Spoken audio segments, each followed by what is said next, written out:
SD tetap harus semangat. Ya iyalah. Iya. Guru TK, guru PAUD tetap harus semangat. Iya. Iya. Meskipun gajinya sebulan 300.000. Ya kan tergantung bagaimana mereka bisa memberdayakan dirinya. Kalau misalnya udah ngerasa cukup di situ, ya akan di situ terus. Oke. Tapi ketika mereka merasa bahwa, oh, aku ini masih bisa melakukan yang lebih dari ini. Di luar dari itu. Betul, gitu ya. aku masih bisa memberikan daya terbaikku, upaya terbaikku. Di sekolahan itu pengabdian, nanti cari uangnya jualan apa, usaha apa, gitu kan ya. Naik terus. Dan tidak berhenti di satu titik. Masing-masing jadi keputusan masing-masing individu. Karena masing-masing orang beda. Ya itu tadi.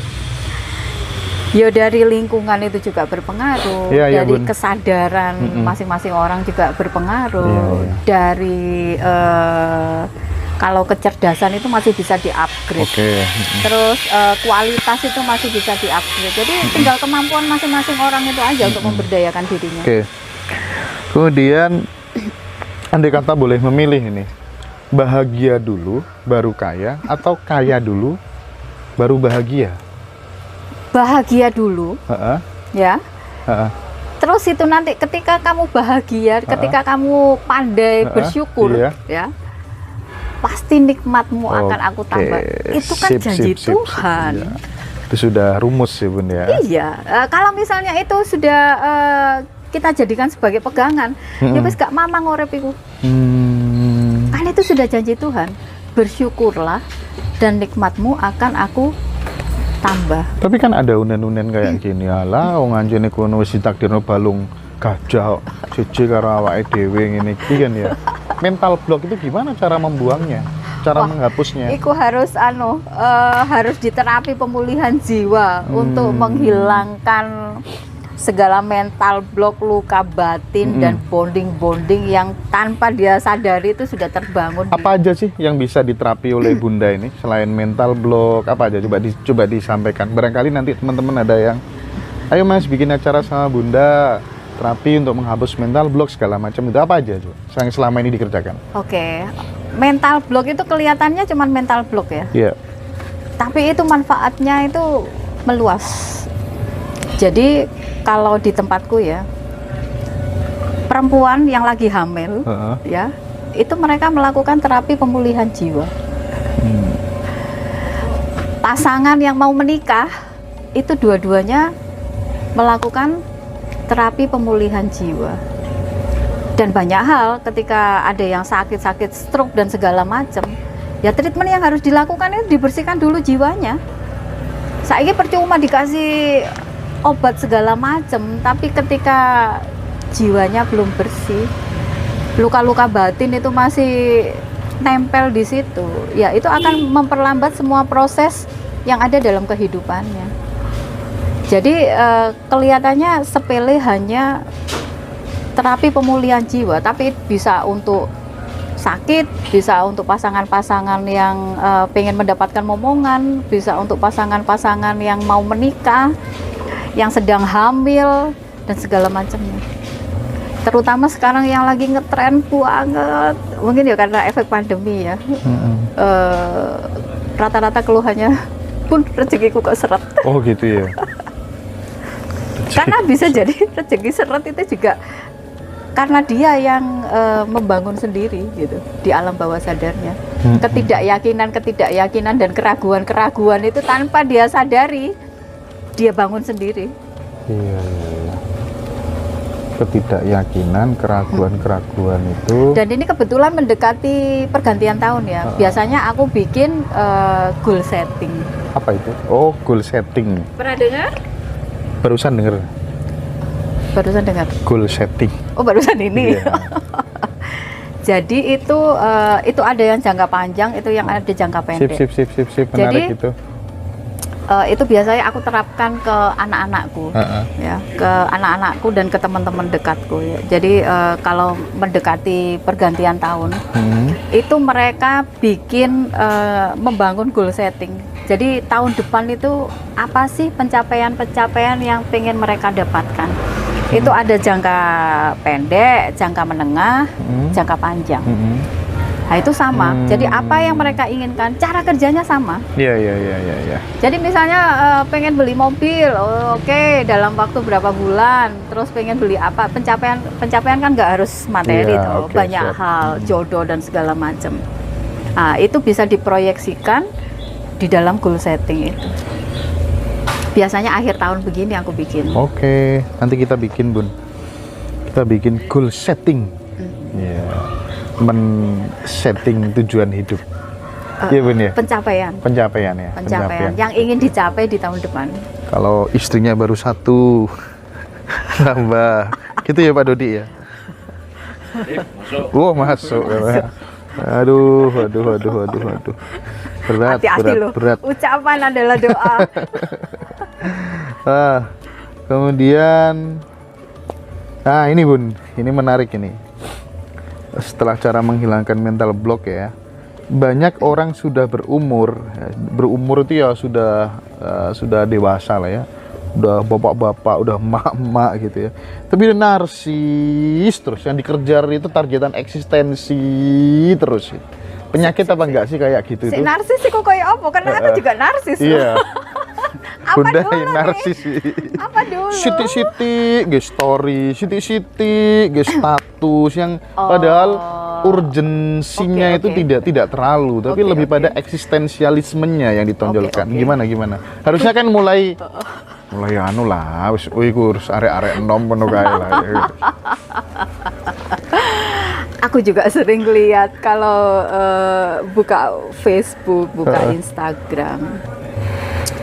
Apa ya, krisis kepercayaan diri kalau menurutku, krisis eksistensi, karena tidak ada sesuatu yang bisa dinaikkan dari kehidupannya sehari-hari. Iya. Kan ada tuh, pernah nggak lihat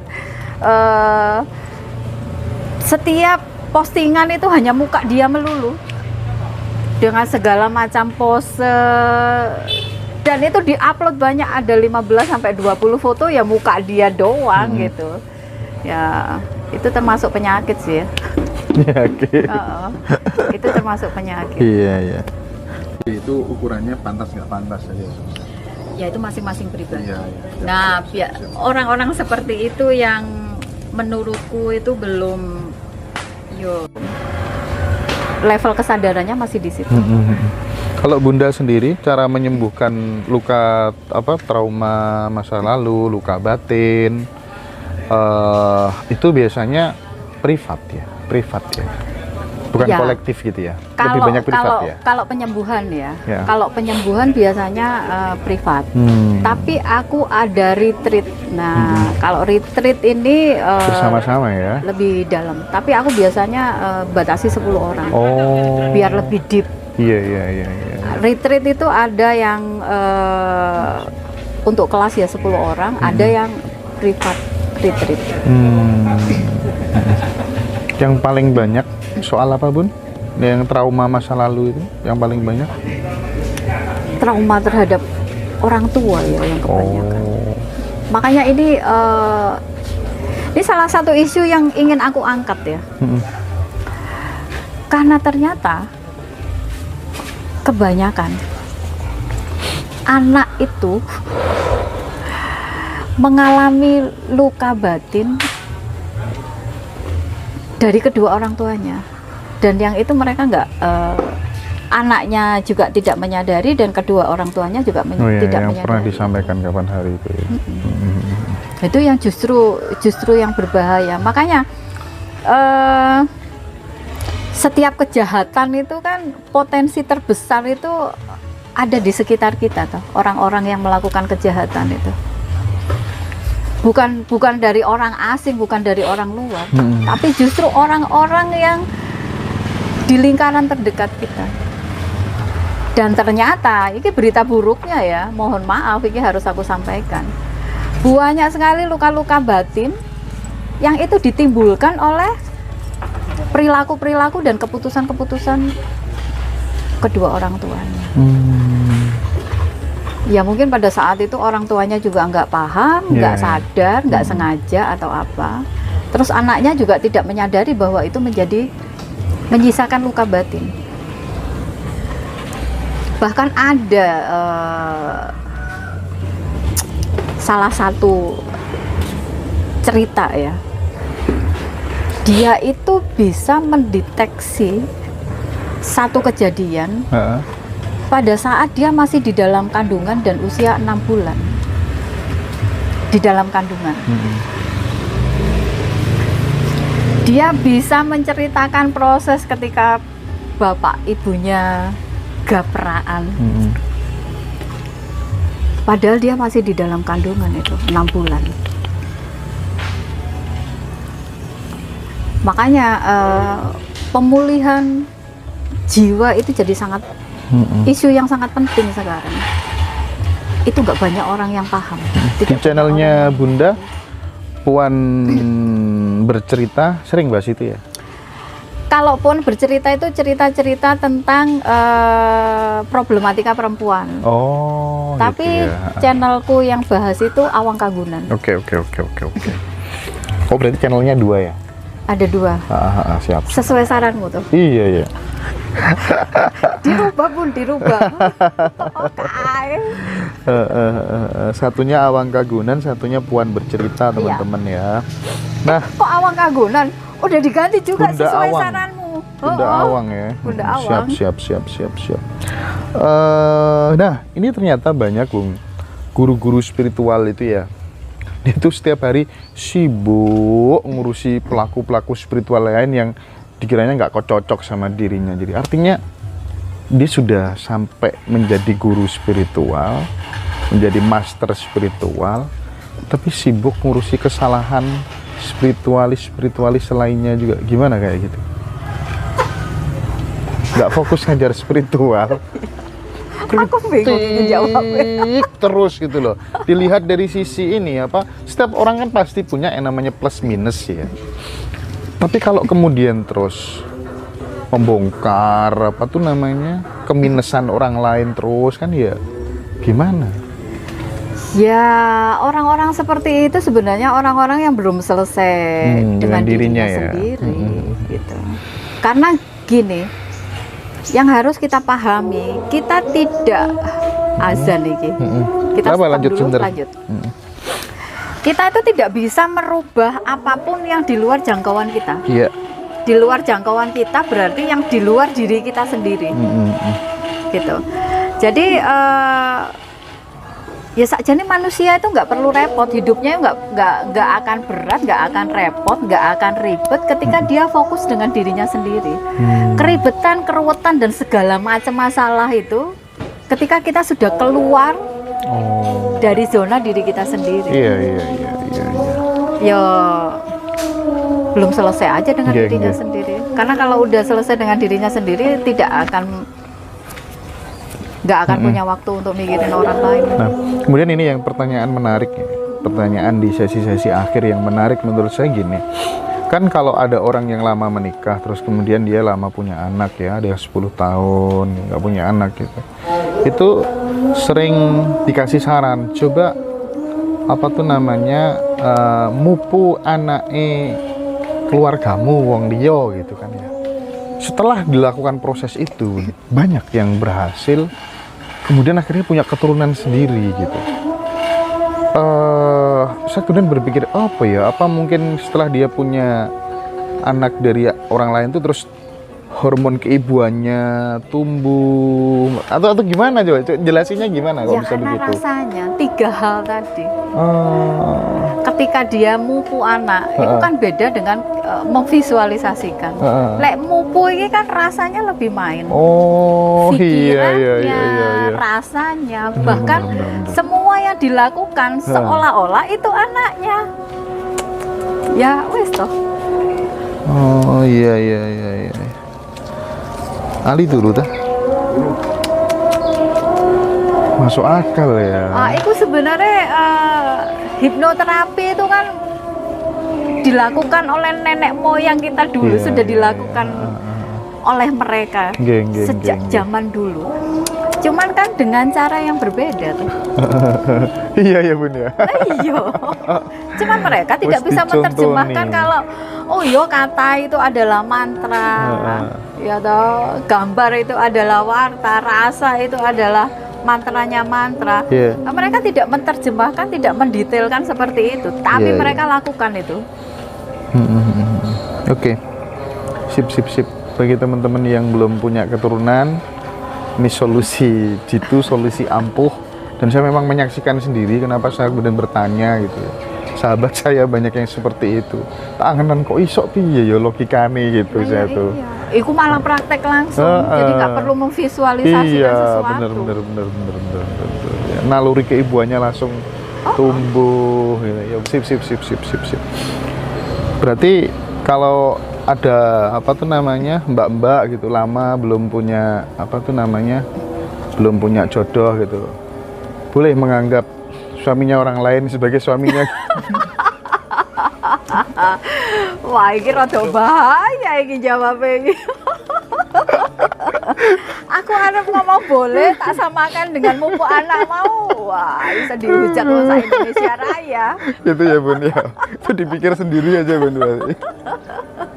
Enggak. Bercanda.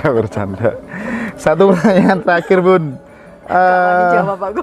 Iya, satu pertanyaan terakhir ya. Sing tekon cerdas Bun. Persetan dengan kamu tuh titisan leluhur top apa atau gimana gitu, yang harus dilakukan sebenarnya apa? Nggak perlu mempublis hal itu bagi para pelaku spiritual. Ya kalau mempublish tapi ada misinya silahkan, tapi bukan untuk sok-sokan, bukan gaya-gayaan. Karena yang paling utama adalah apa peran yang dijalankan saat ini, kontribusi apa yang harus kita berikan dalam kehidupan saat ini. Jadi yang kemarin, kalau misalnya ada cerita ya di belakang kita, ya itu cukup untuk dijadikan sebagai pengilon, tapi tidak untuk dijadikan sebuah kebanggaan atau gaya-gayaan. Taruhlah itu benar, itu kan masa lalu, itu peranmu di masa lalu. Yang paling penting, apa peranmu saat ini? Itu jauh lebih penting. Apa kontribusimu pada kehidupan saat ini? Dan apa yang bisa kamu rubah, apa yang bisa kamu pengaruhi, dan apa yang bisa kamu bangun di kehidupan saat ini. Jadi menungso misalnya ono kita, gak ono kita itu gak ono bedane. Itu kita perlu waspada. Berarti gak ono manfaatnya kita ini. Iya. Benar. Oke. Saya pikir itu teman-teman semuanya obrolan kita dengan Bunda Awang Kagunan. Terima kasih banyak sudah menyimak. Sekali lagi ini upaya kita untuk mentransformasikan pemahaman bahwa asal kita bisa mengendalikan, men-set pikiran gitu, semuanya akan berubah sesuai dengan kehendak kita sebenarnya. Ya. Ada daya yang sangat luar biasa dalam setiap pikiran manusia. Dan dibarengi dengan upaya, usaha. Oke. Terima kasih banyak Bunda. Sama-sama. Rahayu. Sama-sama Rahayu.